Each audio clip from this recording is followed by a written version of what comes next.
How to use Google Slides Annotation Tool. In this video, I will show you how to use Google's new annotation tool with Google Slides.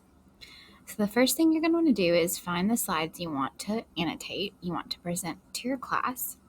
Your slide then has to be in slideshow mode. All right, now you're in slideshow mode. In the bottom left of your screen, you should see this tool where you can go on to the next slides. If it's not there, you might have to tap your board on the bottom left. You see these three dots, this menu button here.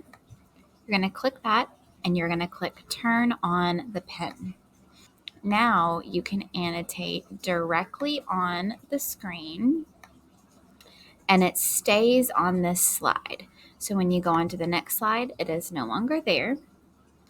And you can annotate on this slide. And when you go back, you can see that the annotation stays. To erase your annotation, you will click right beside the pen, you see an eraser, and you will click Erase All. You can also do Shift and A. There is not a way yet in Google Slides for you to erase one thing at a time. So on each slide, you have to erase the whole thing, but it does still stay on a different slide.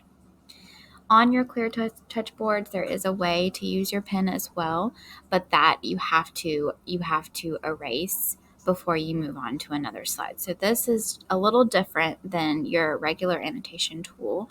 This is within Google itself, and it stays on the slide, and you can move on to a new slide.